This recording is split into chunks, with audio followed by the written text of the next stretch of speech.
Iran ও ইসরায়েলের হামলা পাল্টা হামলায় বিপর্যস্ত মধ্যপ্রাচ্য, দুপক্ষের ক্ষেপণাস্ত্রের আঘাতে ক্ষতিগ্রস্ত বিশ্বের অর্থনীতিও। প্রতিদিন গড়ে ২১ মিলিয়ন ব্যারেল তেল সরবরাহ করা হয় ইরান নিয়ন্ত্রিত হরমুজ প্রণালী দিয়ে, যা বিশ্বের ১/৩ তেলের যোগান মিটিয়ে থাকে।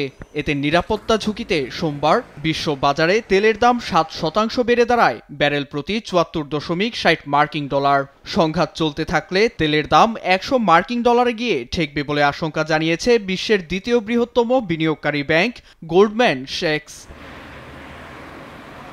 ধাক্কা লেগেছে জ্বালানি নির্ভর শিল্পে, উৎপাদন ব্যয় বাড়ায় ক্ষতিগ্রস্ত হওয়ার আশঙ্কা আছে খাদ্যপণ্য, পোশাক শিল্প ও কেমিক্যাল ইন্ডাস্ট্রিও, যা শিগগিরই বিশ্বকে মন্দা ও মূল্যস্ফীতির দিকে ঠেলে দেবে বলে আশঙ্কা অর্থনীতিবিদদের। এদিকে ধস নামে বিশ্ব পুঁজিবাজারেও, এর মধ্যেই ১.৩% সূচক হারায় যুক্তরাষ্ট্রের S&P 500, ৭.৭% সূচক হারিয়ে মাসুল গুনছে মধ্যপ্রাচ্যের মিশরীয় বেঞ্চমার্ক EGX 30। একই অবস্থা তেল আবিব সহ যুক্তরাজ্য ও ইউরোপেও। এটা সত্যি অবিশ্বাস্য যে এখনো বড় ধরনের ক্ষতি হয়নি। শুল্ক যুদ্ধ, ভূরাজনৈতিক টানাপোড়েন, ইরান ইসরায়েলের সংঘাত, বিশৃঙ্খলার মাঝেও অর্থনীতি ঘুরে দাঁড়াবে বলে আশা করছি। সামরিক সংঘাতের প্রভাবে স্বর্ণের দাম ১% বেড়ে আউন্স প্রতি বিক্রি হয় ৩,৪২৬ মার্কিন ডলারে। এছাড়া মধ্যপ্রাচ্যের বেশ কয়েকটি দেশের আকাশসীমা বন্ধ থাকায় লোকসান গুনছে বিশ্বের নামিদামি সব বিমান সংস্থা।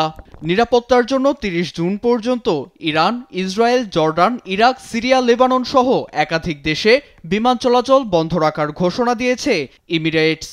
একই সিদ্ধান্ত নিয়েছে ইতিহাদ ও কাতার এয়ারওয়েজ।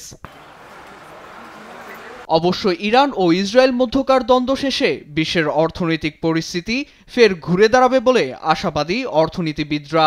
এছাড়া মধ্যপ্রাচ্যের সংঘাত বাংলাদেশের জন্য আপাতত বড় হুমকি নয় বলে মত অন্তর্বর্তীকালীন সরকারের অর্থ উপদেষ্টা ডক্টর সালেউদ্দিন আহমেদের।